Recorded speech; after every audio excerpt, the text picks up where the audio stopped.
Hello everyone, welcome to my channel that is crucial English with Akash channel पर आपका हार्दिक स्वागत है गाइस। तो गाइस, जैसा कि आप अपने स्क्रीन पर भी देख रहे हैं कि आज मैं आपके सामने एसएससी एमटीएस के लिए एक बेहद ज़्यादा इम्पोर्टेंट मॉक टेस्ट लेकर आया हूँ और कुछ इसी प्रकार के क्वेश्चंस आपको एग्जाम्स में भी देखने को मिलेंगे। तो गाइस, अब जो टाइम है, अब बेहद ही कम टाइम बचा हुआ है आप सभी के पास, क्योंकि एग्ज़ाम्स की डेट आ चुकी है एंड हमारे पास अब एक हफ्ता भी कंप्लीटली तौर पर नहीं बचा है। तो अब आपको क्या करना है, ज़्यादा से ज़्यादा मॉक टेस्ट लगाने हैं। ठीक है, तो ये आज की इस वीडियो में आपके सामने 20 क्वेश्चंस लेकर आया हूँ जो कि आपके लिए बेहद ज़्यादा हेल्पफुल रहेंगे एग्ज़ाम्स के लिए। और इस इन 20 क्वेश्चंस में आपके सामने सारे टॉपिक्स ऑलमोस्ट कवर हो जाएंगे, चाहे वो वोकैबलरी का सेशन हो आपका,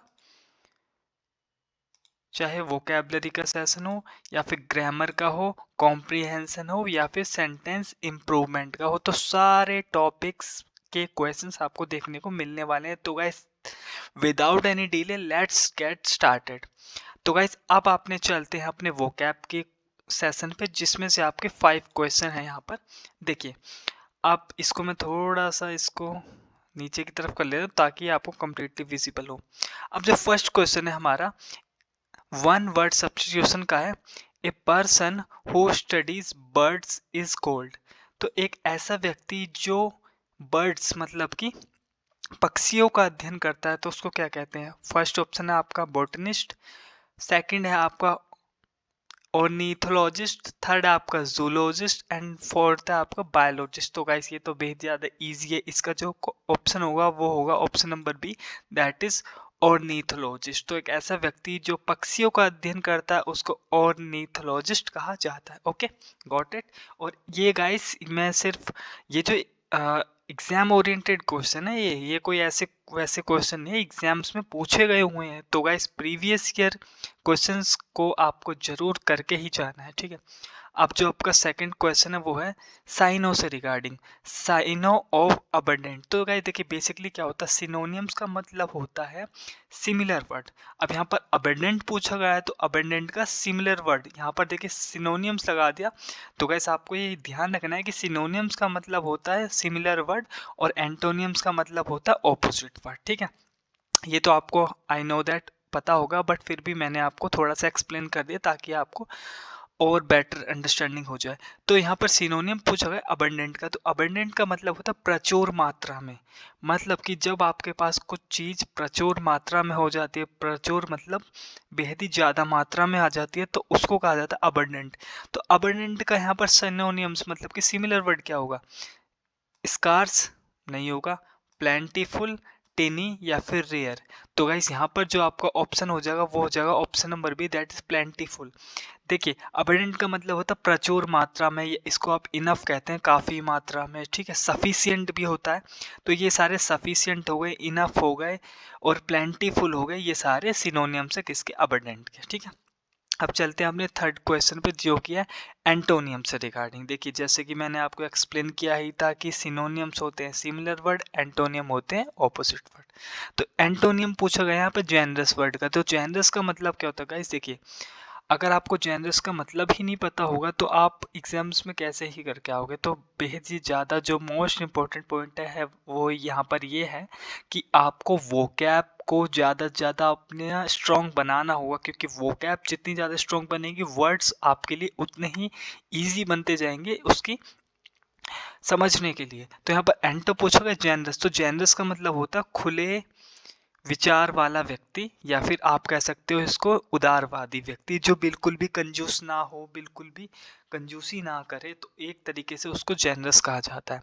अब इसका एंटोनियम पूछा गया मतलब ऑपोजिट पूछा गया। अगर सिनोनियम पूछा जाता है तो यहाँ पर ऑनेस्ट हो जाता कि उदारवादी है, काइंड भी होता, दयालु भी हो जाता, नोबल होता, ये भी इसके सिनोनियम्स हो जाते। बट एंटो पूछा गया तो गाइस, एग्जाम में क्वेश्चंस को आपको केयरफुली रीड करना होगा, वॉचफुली रीड करना होगा। यूं नहीं कि ऐसे ही पढ़ दिया, क्योंकि क्वेश्चंस को जब तक आप अच्छे से नहीं पढ़ोगे, आप हो सकता है गलत टिक करके आ जाओ और आता हुआ क्वेश्चन भी गलत हो सकता है गाइस, अगर एग्जाम्स में क्वेश्चन अच्छे से नहीं पढ़ा गया तो। ठीक है, तो जेनरस का मतलब होता है उदारवादी व्यक्ति जो सब खुले विचार वाला होता है, सब पे दया करता है, सबकी हेल्प करता है। तो अब जेनरस का मतलब तो ये हो गया। अब देखिए एक वर्ड बना स्टिंजी, स्टिंजी का मतलब होता है बेसिकली कंजूस, ठीक है। तो जेनरस का मतलब जेनरस का मतलब तो उदारवादी, तो स्टिंजी का मतलब हुआ कंजूस। तो यहाँ पर इसका करेक्ट ऑप्शन हो जाएगा ऑप्शन नंबर बी, ठीक है। अब फोर्थ क्वेश्चन पे चलते हैं अपने। आई नो गाइस मैं थोड़ा सा अच्छे से एक्सप्लेन कर रहा हूँ तो बहुत ज़्यादा टाइम ले रहा हूँ आपका, बट गाइस मैं चाहता हूँ कि आप के जो क्वेश्चन है वो अच्छे से एक्सप्लेन हो ताकि आपको अच्छे से समझ भी आता रहे। अब जो गाइस अपना फोर्थ क्वेश्चन है दैट इज स्पेलिंग से रिगार्डिंग है। देखिए स्पेलिंग्स भी पूछी जाती है और बेहद ही मोस्ट इंपॉर्टेंट स्पेलिंग लेकर आया हूँ मैं। देखिए अकोमोडेशन, और मैं दावे के साथ कर सकता हूँ कि 50% लोगों को तो अकोमोडेशन की स्पेलिंग आती भी नहीं होगी, वो सी डबल सी में या फिर डबल एम में कंफ्यूज ही हो जाएंगे कि डबल सी आएगा या फिर डबल एम आएगा।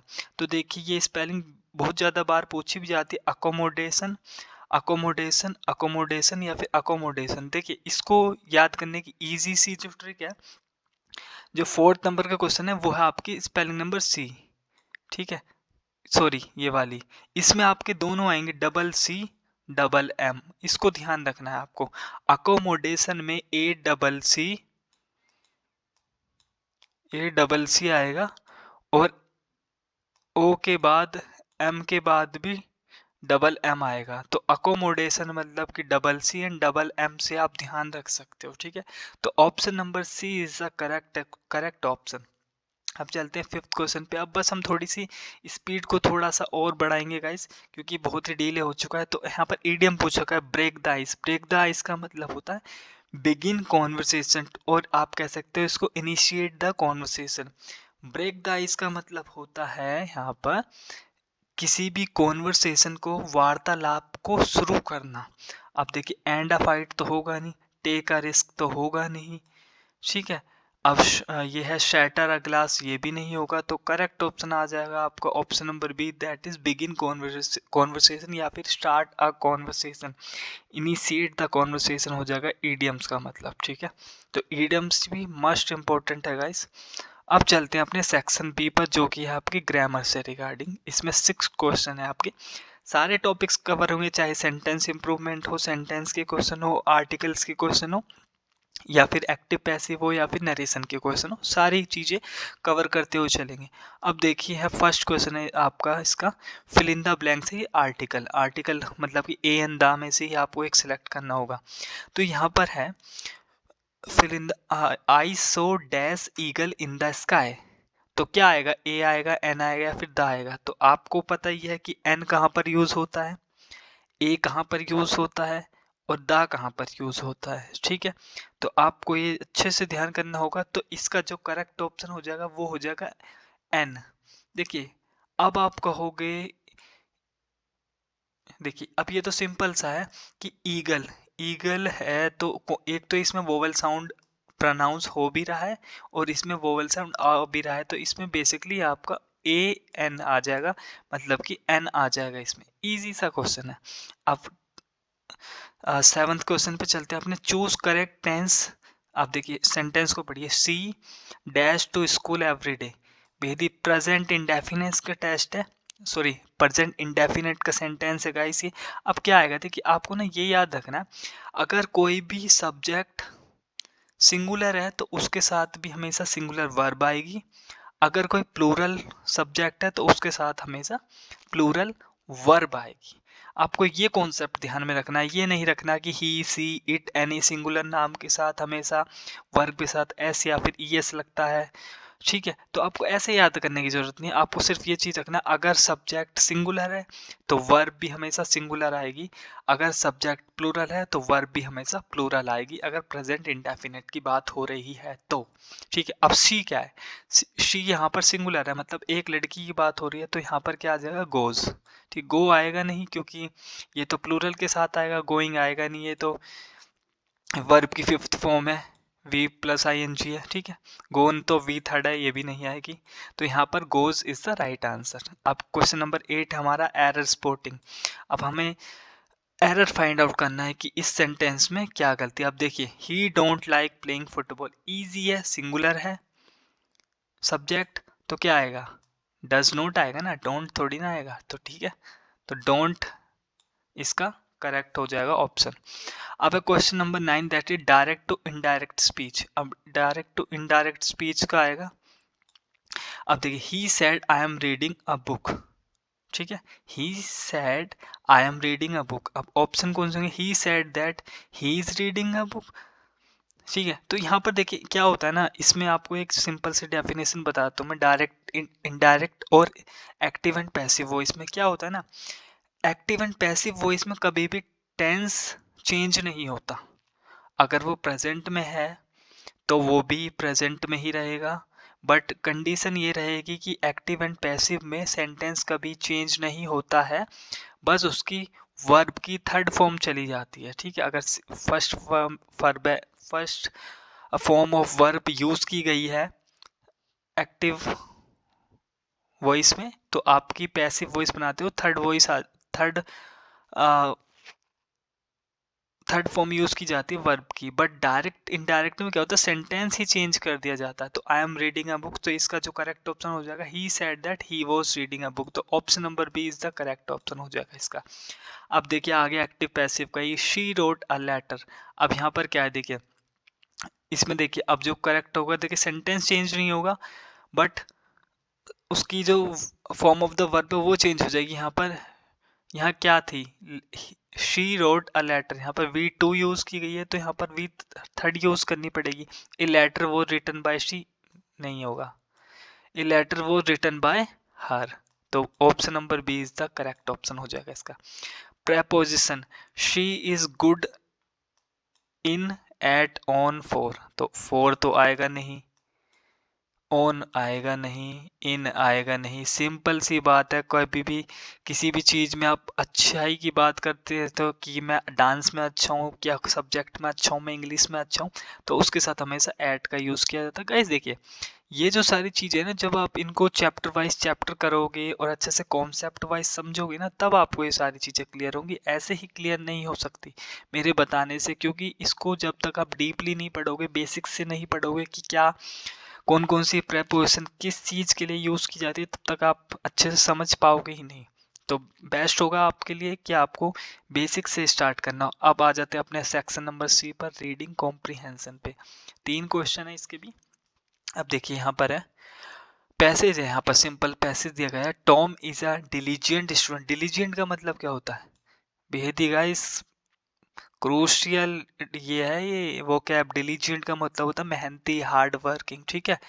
Tom is a diligent student, Tom जो है वो एक ही बेहद ज़्यादा हार्ड वर्किंग स्टूडेंट है। ही वेक्स अप अर्ली, जो कि जल्दी उठता है, स्टडीज रेगुलरली, डेली पढ़ता है, and always completes his homework on time, और हमेशा अपना काम समय पर पूरा करता है। He also helps his classmates when ever they need assistant, तो वो अपने क्लासमेट्स मतलब कि अपने स्कूल के साथियों का की हमेशा मदद करता है जब भी उनको ज़रूरत होती है। असिस्टेंस का मतलब जब भी उनको हेल्प की ज़रूरत होती है या गाइडेंस की ज़रूरत होती है, वो अपने क्लासमेट की भी हेल्प कर देता है। अब यहाँ पर क्वेश्चन है हाउ इज टॉम डिस्क्राइब। अब जो टॉम है उसको किस तरीके से डिस्क्राइब किया गया है, लेजी, डिलीजेंट, केयरलेस या फिर रूड।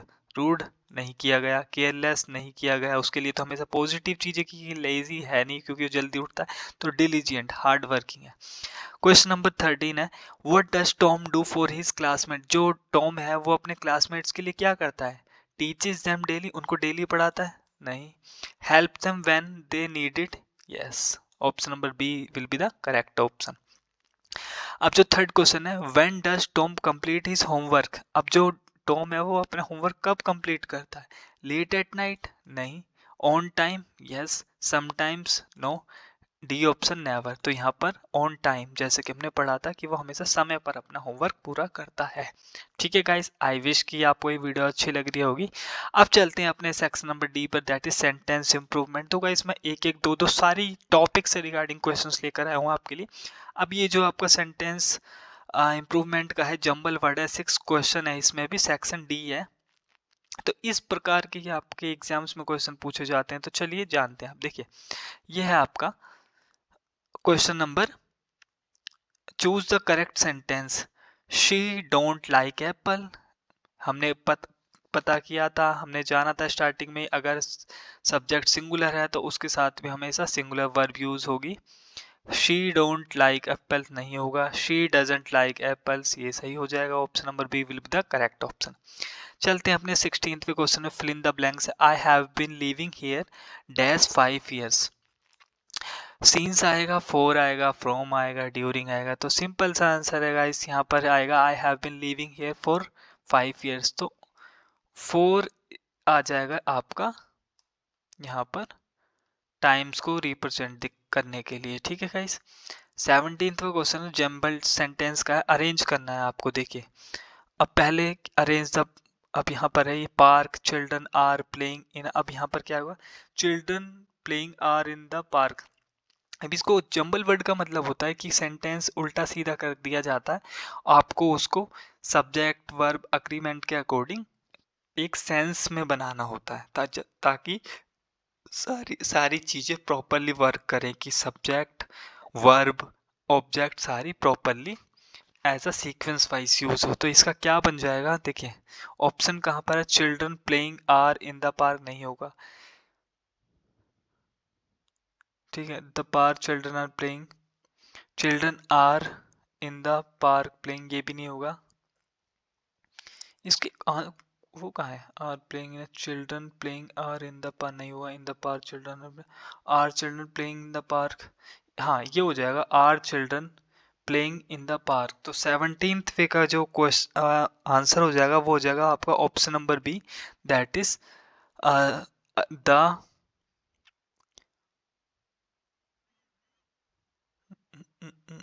हाँ ये हो जाएगा आपका, ये option number B, the park children are playing, ठीक है। अब है आपका 18वां question, that is choose correct word. अब आपको करेक्ट वर्ड चूज करना है यहाँ पर, she is very dash in singing, तो क्या होगी वो, वह एक बहुत डैश है, अच्छी है, good in singing, well in singing, nice in singing, या फिर बेस्ट इन सिंगिंग। तो इसका जो ऑप्शन हो जाएगा वो हो जाएगा option number A, good in singing, ठीक है। अब जो हमारा 19वां क्वेश्चन है वो है fill in the blanks preposition के, the book is dash the table. Book कहाँ पर रखी गई है, ऑन द टेबल पर, मतलब बुक टेबल पर रखी गई है, तो यहाँ पर B will be the correct option. अब आएगा आपका सेंटेंस करेक्शन का option, I have seen him yesterday, I saw him yesterday, I see him yesterday, I have saw him yesterday. तो option number A is the correct option, I have seen him yesterday। तो option number A will be the correct option हो जाएगा question number 20 का। तो guys आज की video में सिर्फ इतना ही, एंड आई विश कि आपको मेरे द्वारा ये पढ़ाए गए 20 क्वेश्चंस बेहद ज़्यादा यूजफुल रहेंगे। तो गाइस वीडियो अगर थोड़ी सी भी आपको अच्छी लगी हो तो प्लीज़ वीडियो को लाइक करें, शेयर करें और मेरे चैनल को सब्सक्राइब करना बिल्कुल भी ना भूलें, ऐसी ही more informative and daily mock test के लिए। Thank you everyone for watching this video completely.